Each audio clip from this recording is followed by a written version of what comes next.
Hai guys, anda bersama Derby. Deddy Sitorus babak belur dibuat Marwara Sirait. Ini temen ini. Kalau dalam istilah orang Batak ini apara ini? Karena satu Sirait, satu Sitorus. Kita bahas, ini dia rasanya. Saya berikan ke Bung Deddy. Tadi ada sinyalemen Mas Umam bahwa PDIP tumbang di kandang banteng di Jawa Tengah. Gimana Anda menjelaskan itu? PDIP tumbang di kandang banteng. Kalau ngelawan negara pasti tumbang. Ngelawan negara pasti tumbang. Jadi kan partai politik itu. Ini sudah dibicarakan secara resmi. Di Komisi 2 kita mengorek dan itu diakui, bahkan diakui Bawaslu bagaimana PJ bergerak sampai lurah dan RT Kepling kalau di Sumatera Utara. Itu sudah dibicarakan secara resmi. Juga di Komisi 2 sudah diangkat bagaimana oknum-oknum polisi, ini anak buahnya Kapolri ini, bekerja di mana-mana menjadi kontestan pemilu ilegal. Bahkan akhirnya MK mengeluarkan putusan yang mempidanakan mereka kalau sampai ketahuan. Nah, jadi begini, kita harus berterima kasih kepada partisipan pilkada ini, para calon, tim kampanye, kader-kader partai, rakyat tentunya. Sehingga nggak ada darah yang tumpah di Republik ini. Kan begitu. Tapi kita harus bilang sama polisi, sama ASN, hei kalian tuh dibiayai negara untuk menjaga aturan dan konstitusi. Karena kalau praktek ini diteruskan, negara ini mau jadi apa? Kita ini tidak ada keributan bukan karena hebatnya TNI Polri, Pak. Tapi rakyat kita semakin dewasa. Partai politik makin dewasa, yang nggak dewasa ini yang punya kekuasaan. Karena itu sangat telanjang. Dan rakyat silakan lihat di berbagai media sosial, di bawah bagaimana mereka bilang, suka-suka lu lah. Suka-suka lu lah. Daerah seperti Sumatera Utara. Nggak punya bukti dia. Apa? Wakapolda, PJ. Sampai dia nuduh nggak ada bukti, tapi dalilnya suka-suka mulah. Bacot. Kemarin tuh, yang namanya PJ, itu masih ngumpulin ASN. Patuh dan taat. Di Kapuas, di Kalimantan Tengah masih.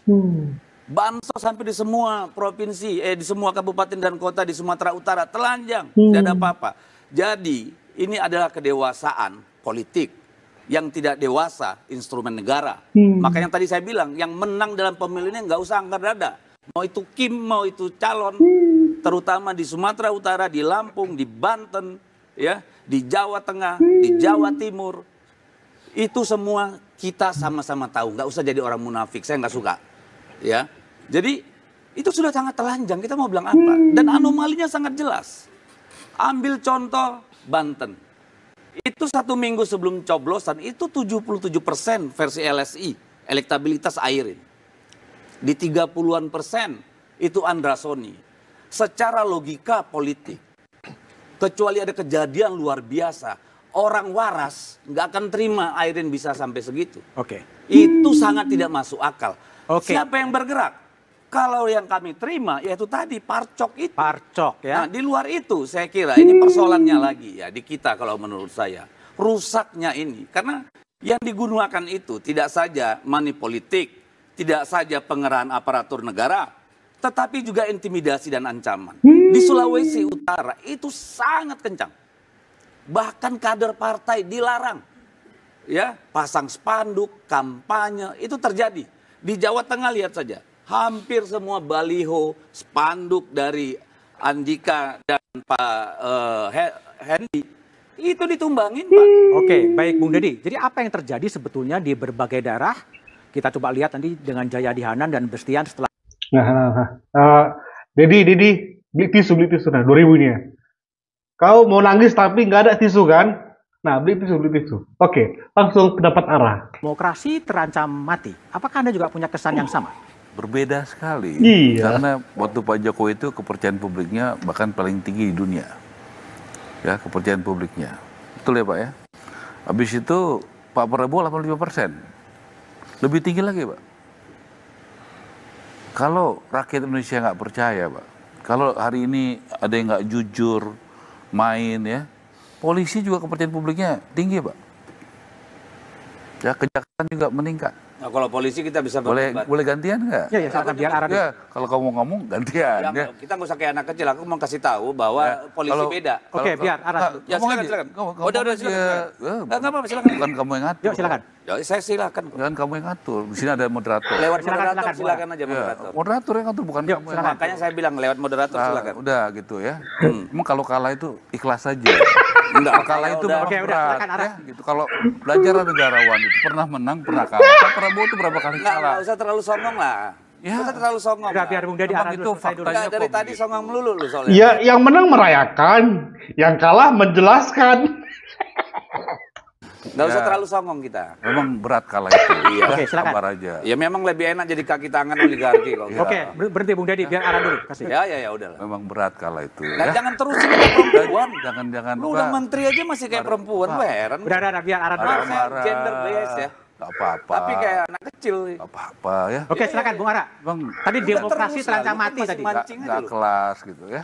Nggak kelas tapi lu pancing terus. Udah, Bung Ara, Bung Nggak Ara kelas tuh dulu. lu ngomong aja. Kenapa kepancing? Kalau memang bagus kenapa kepancing? Ya kan? Berarti nggak kelas kan? Jadi kalau Pak Prabowo itu Coba perhatikan wajahnya. Ngelihat arahnya, guys. Pengen mukul mungkin dia. Cuma karena live. kepercayaan publiknya tinggi, ya kan? Ya sudah, terima itu. Ya, sekarang Pak Prabowo, Pak Jokowi itu rukun. Rukun. Ada yang nggak suka rukun. Ada yang mau memisahkan, ada. Nggak happy kalau Jokowi Prabowo itu rukun. Iya. Tapi Pak Prabowo bilang sama saya sama Pak Jokowi juga satu matahari, Mas Ara. Matahari aja Prabowo. Yes. Gitu. Jadi kalau melihat kepercayaan publik tinggi begini Pak, ya, dan makin meningkat Pak, dan aman, pilkada aman. Kalau nggak aman nggak mungkin begini Pak. Oke. Ya, kalau nggak jujur nggak mungkin begini Pak. Kalau nggak adil nggak mungkin begini Pak. Kita di Jakarta sementara ini di bawah kok, terima kok. Kalau kalah terima kok. Apa kami demo-demo marah-marah? Enggak. Pak Prabowo bilang kita terima. Kalau memang kita kalah di Jakarta, kita terima. Begitu. Oke. Jadi nggak cari-cari alasan. Ya memang di Jakarta situasinya begitu. Kalau 2 putaran kita kerja lagi. Jadi saya sampaikan ya, kepemimpinan Pak Prabowo itu menjaga kesulitan dengan rakyat, TNI, Polri, dan masyarakat. Nggak bisa kalau cuma dengan katakanlah elit TNI. Bagus TNI kita, menurut saya independen. Betul-betul dia profesional. Oke. Polisi kita juga begitu. Itu kita bisa rasakan. Oke. Kalau misalnya nggak di Jakarta kan semua tadi sepakat independensinya tinggi, ya. Kalau ada ketidakadilan di Jakarta, semua orang udah bicara. Udah teriak ya? Udah apa? Udah teriak. Kompas paling duluan lah. Oke, baik. Kompas kan kalau ada apa-apa, Oke, Kompas, sebentar. Kompas ke Edi dulu ya. ntar Sebelum ke situ, saya jawab dulu. Kompas juga paling Masih duluan, jawab dulu. paling duluan tinggi kan gitu. Oke, baik. Saya ke Mas Edi dulu ya. Kasih. Oke. Pas beberapa kemudian si Dedi ngomong gitu ya. Bung Dedi, apa catatan kritis Anda? Ya, saya kira begini. Kita bisa bicara overall ya. Hmm. Overall itu baik. Tetapi yang kita persoalkan adalah begini. Kalah menang dalam pilkada itu hal yang sangat biasa. Oke. Secara alamiah pasti ada yang menang, ada yang kalah. Yang menjadi problem kita kan begini. Dia adalah cara kita membangun peradaban bangsa. Sekecil apapun pelanggaran itu punya konsekuensi. Ya, hari ini kita bersyukur rakyat partisipan pilkada tidak ada yang kemudian keluar dari koridor. Justru catatan kami di banyak tempat itu terjadi penyalahgunaan kekuasaan. Dan itu dibuktikan dengan banyaknya temuan. Jadi bukan omdo. Kita nggak boleh denial. Dan juga jangan terlalu arogan menang atau kalah. Misalnya PDI Perjuangan. Kita sebelumnya hanya 7 gubernur misalnya yang kita menangkan. Catatan kita per malam ini minimal menyamai atau melebihin 1 atau 2. Jadi tidak ada persoalan di situ. Dari sisi kabupaten misalnya. Di Kalbar dari 11 daerah kita hanya kalah 3. Di Bali dari 9 daerah kita menang 8. Jadi ini bukan persoalan menang kalah, kawan. Ini persoalan bahwa sebenarnya pemilu ini harus berjalan. Yang berkontestasi adalah mereka yang legal secara undang-undang. Tetapi ketika polisi masuk ke dalam arena, ketika sekarang ini zamannya sudah bagus banget. Kau kan, kalau kau ada bukti, laporkan, kau bawa ke acara ini. Jangan bacot. Masalahnya itu yang beredar belakangan ini, ada yang diusung dari partai PDI yang menggerakkan kepala desa. Jangan bacot. Kalah menjelaskan, yang menang yang merayakan. ASN masuk ke dalam, saya tidak mengatakan di seluruh Indonesia. Tetapi praktek-praktek ini terjadi di banyak tempat. Ini yang menjadi persoalan bagi kita. Di satu tempat pun itu harus kita permasalahkan. Karena ini bukan soal menang kalah. Ini soal adab bangsa. Sesuatu yang salah, yang jelek, melanggar aturan kita biarkan, itu akan menjadi jurisprudensi. Akan menjadi kebiasaan. Itu nggak boleh. Baik, Bung Deddy. Bung Ara, evaluasinya apa? Ya, kualitas demokrasi penting. Saya lahir dari proses demokrasi dari zaman Orde Baru sampai sekarang. Kita ikut memperjuangkan demokrasi. Ya, pasti kita juga tidak mau ada penyalahgunaan kekuasaan, alat-alat negara. Dan di zaman sekarang yang terbuka begini, kalau kita menggunakan atau siapapun yang menggunakan itu, ya pasti akan ditinggalkan rakyat. Pasti akan ditinggalkan oleh pemilih. Kan begitu. Nah, di sini ada dua pandangan yang berbeda. Ada yang melihat, maksudnya adalah di zaman ini kalau ada sesuatu hal yang mencoba untuk menteror, tinggal dipiralkan, pasti akan heboh dan makanya akan terjadi penggerusan suara rakyat dari pihak yang melakukan yaitu intimidasi tersebut. Simple, sesimpel itu guys.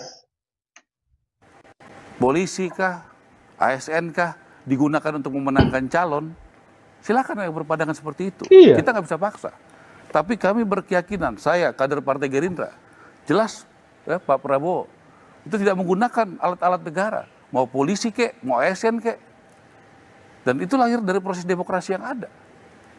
Dan hari ini kita bersyukur Partai Gerindra, ya paling nggak dari quick count yang ada. Ya rakyat percaya sama Partai Gerindra di Sumatera Utara, di Lampung, provinsi yang besar, di Banten, di Jawa Barat, di Jawa Tengah, di banyak daerah-daerah yang sebelumnya belum menjadi basis Gerindra. Tapi per hari ini itu sudah menjadi basisnya Gerindra. Kenapa? Karena kepercayaan rakyat tentunya kepada Bapak Prabowo dan juga kepada calonnya, calon gubernurnya, calon bupati, calon wali kota. Nggak bisa. Buktinya ada banyak juga tempat kita nggak berhasil kok. Jadi sangat tergantung juga kepada figur orangnya juga. Iya. Jadi di sini kalau kita berbeda pendapat, ada yang menganggap ada polisi bermain, ada ASN bermain, silakan.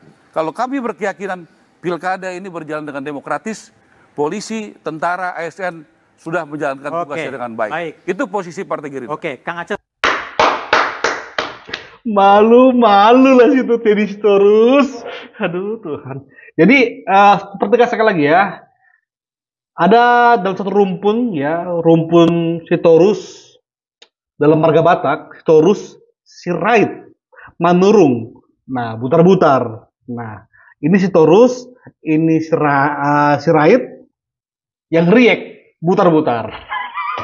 Tapi kali ini aku mendukung Ara. Yes, Ara, Sirait. Dan kita akan terus mengawal guys.